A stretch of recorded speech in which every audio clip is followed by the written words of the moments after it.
වැදගත් ඉන්දිය තමයි වකුගඩුව කියන්නේ. ඔයාලා දන්නවා අපේ ඇඟේ වකුගඩුව දෙකක් තියෙනවා. මේ තියෙන්නේ වකුගඩු දෙක. මේ තියෙන දකුණු වකුගඩුව, මේ තියෙන වම් වකුගඩුව. ඒ වගේම තමයි මේ දෙක සම්බන්ධ වෙනවා මූත්‍රාශයත් එක්ක.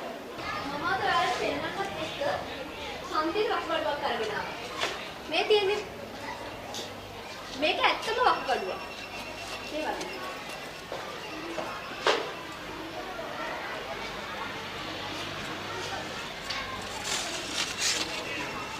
ඔයාලට පේනව නේද? මේක හැදෙන්නා. බලන්න. මේක හරියට පෝච්චි ඇටයක් වගේ. මේ දවස්වල වකුගඩු රෝගය ගැන නිතර කතා වෙන ඔයාලා අහලා ඇති. ඔයාලා දන්නවා අපි මේ ජීවත් වෙන රජරට ප්‍රදේශයේ මේ රෝගේ ඉතාම වේගෙන් පැතිරලා යනවා කියලා. හොඳයි. කාට හරි කියන්න පුළුවන්ද මේ රෝගේ පැතිරෙන්න හේතුව මොකක්ද කියලා? අපේ පානීය ජලය ඇලුමිනියම් භාජන. කෘමිනාශක, වල්නාශක, රසායනික පොහොර භාවිතය. බොහොම හොඳයි. මේ රසායනික ද්‍රව්‍යවල තියෙන කැඩ්මියම්, ආසනික් වගේ බැර ලෝහ තමයි මේකට හේතු වෙනවා කියලා කියන්නේ. තේරෙන්න තවත් හේතු නිසා මේ රෝගේ හැදෙන්න පුළුවන් කියලා සැක කරනවා. මේ රෝගෙට හරියටම හේතුව තවමත් හොයාගෙන නැහැ. ටීචර්, අපි මේකෙන් වැළකෙන්න නම් මොනවද කරන්න ඕන? ඔව්. අපිට මේකෙන් වැළකෙන්න සමහර දේවල් කරන්න පුළුවන්. විශේෂයෙන්ම කෘමිනාශක, වල්නාශක වගේ දේවල් පාවිච්චි කරනකොට ආරක්ෂිත උපක්‍රම භාවිතා කරන්න ඕන.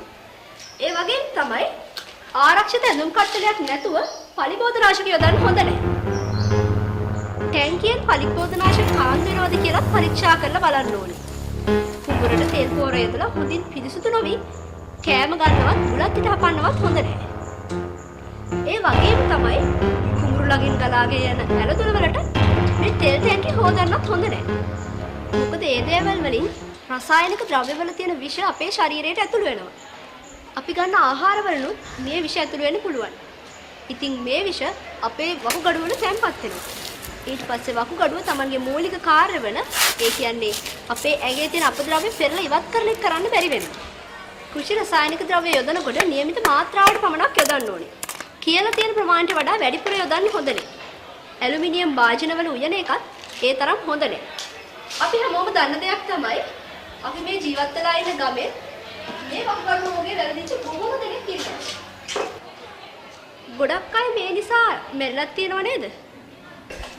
අපිට තියෙන ලොකුම ප්‍රශ්නේ තමයි බොන්න පිරිසිදු වතුර නැති එක නේද? ලිඳෙන් ලබා ගන්න වතුර ෆිල්ටර් කරලා ගන්න පුළුවන් නම් ඒක ගොඩක් හොඳයි. ගමේ මේ දවස්වල වැහිජල ටැංකිය හදනව නේද? ඔව්. ඒ වතුරත් පිරිසිදුයි.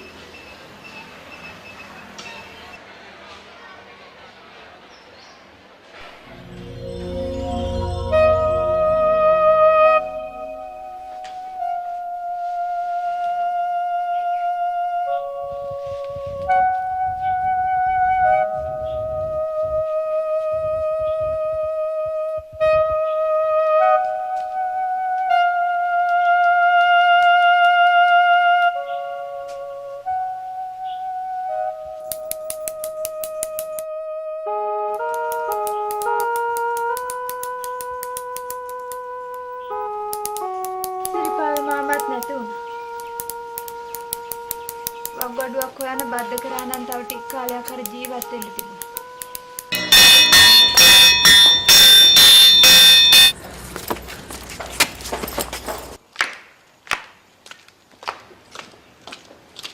ටීචර්.